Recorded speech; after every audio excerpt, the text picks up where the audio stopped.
cars, they're practically synonymous, right?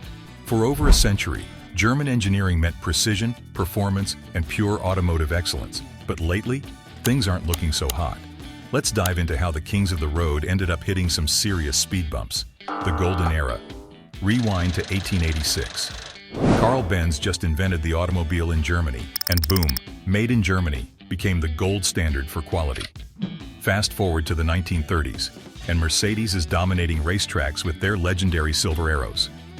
Germany wasn't just making cars, they were defining what cars should be. After World War II, Germany's car industry became the poster child for the country's economic miracle. Volkswagen's factory in Wolfsburg? It wasn't just a plant, it was a symbol of rebirth. By the 1950s, Germany was cranking out cars that the world couldn't get enough of. The VW Beetle became iconic. BMW and Mercedes built reputations on engineering that others could only dream of matching. For decades, this was the formula. German cars equaled reliability, innovation, and status. Porsche, BMW, Mercedes-Benz, Volkswagen. These weren't just brands, they were benchmarks. If you're enjoying this breakdown of Germany's automotive drama, hit that subscribe button, because trust me, it gets even more interesting from here. The cracks start showing. But here's where things get messy.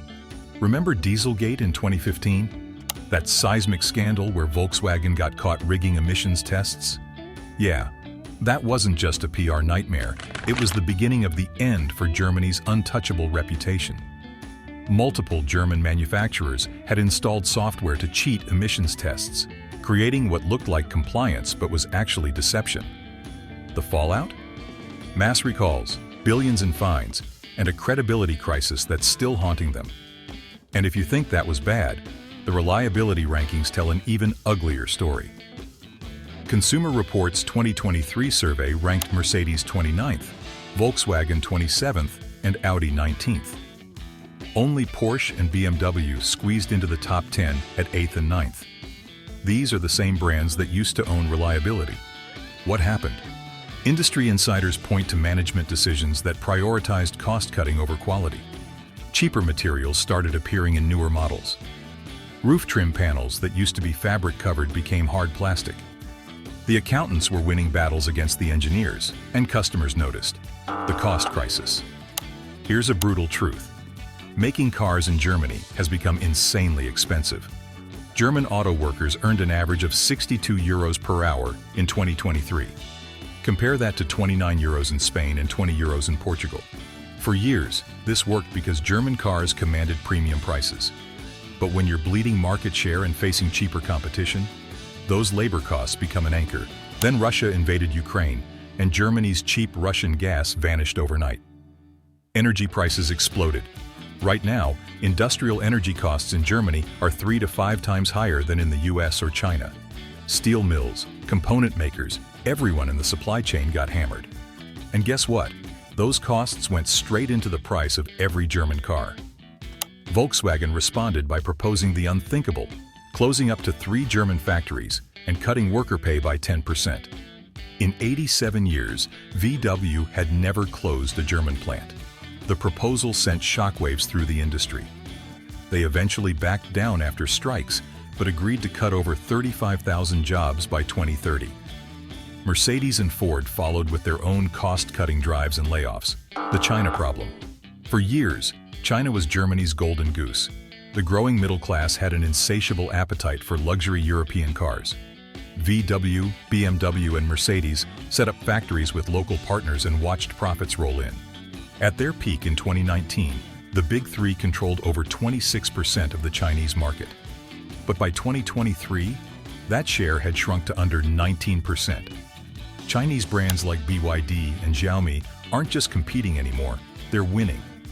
Their electric vehicles offer better tech, longer range, and lower prices.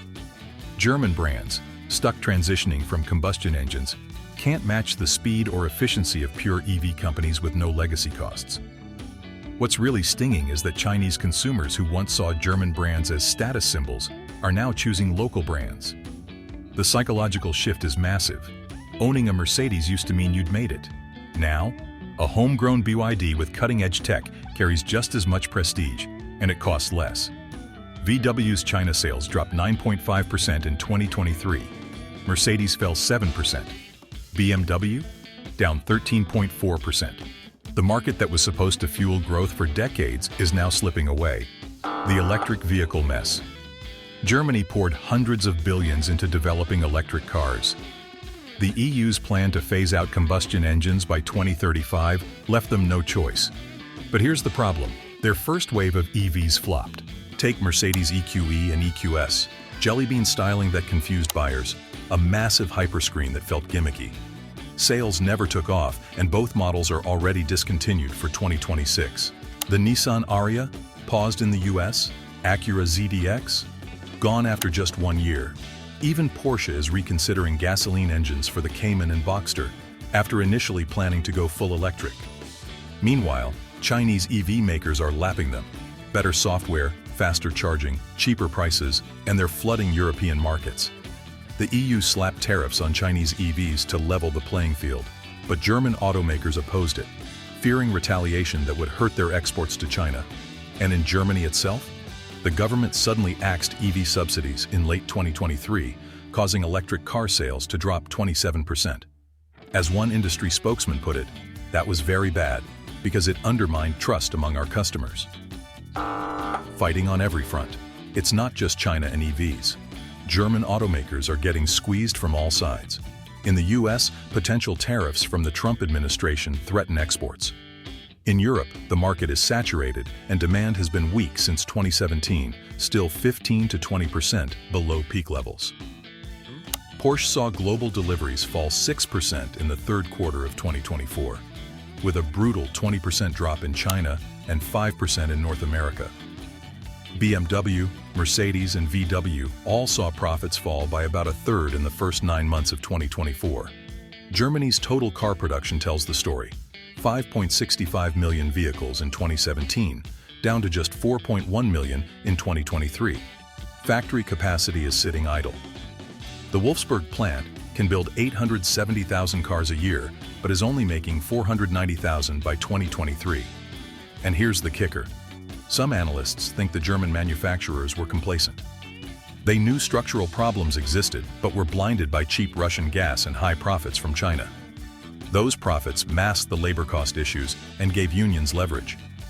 Now that those markets are struggling, the cracks are impossible to ignore. Can they turn it around? So here's the billion-euro question. Can Germany's car industry recover? Some think they're finished as the global leaders. Dr. Ferdinand Dudenhofer from the Center for Automotive Research doesn't mince words. The problem for Germany is we are not competitive, not just in terms of cost terms, but also in terms of the new technologies which will run the world in future. He believes China has become the center of gravity for innovation in batteries and digitization, and that German manufacturers will have to move production abroad to survive. Others are more optimistic.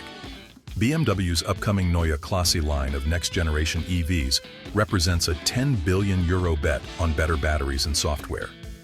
Volkswagen is partnering with Chinese firms to improve its tech. The German government is offering €3 billion in new EV incentives. But investment plans are on hold, and consumer confidence is shaky. The deeper challenge might be psychological. An industry that defined itself through combustion engine excellence now has to chase faster, cheaper rivals in a world where software and affordability matter most. The road ahead. The stakes couldn't be higher. Car manufacturing makes up a fifth of Germany's industrial output and generates 6% of GDP. The industry directly employs 780,000 people and supports millions more jobs. This isn't just about cars, it's about Germany's economic identity. For workers in Wolfsburg, Munich, Stuttgart, and other car towns across Germany, the question is simple. Will there be jobs in 10 years? Union reps say the answer is clear. Invest in infrastructure, technology, green energy, and education. Get back to being innovation leaders. Industry groups hope the government steps up after this month's federal elections. Because without support, German manufacturers might build their future cars elsewhere. So that's the story. From Benz inventing the automobile to Dieselgate, from dominating the world to struggling against Chinese EVs and crushing costs. The German car industry isn't dead, but its throne is definitely shaking. What do you think? Can Germany reclaim its automotive crown, or are we watching the end of an era? Drop a like if this breakdown was worth your time. Hit subscribe for more deep dives into the industries shaping our world. And let me know in the comments, would you still buy German? Or are you eyeing those Chinese EVs? I'll see you in the next one.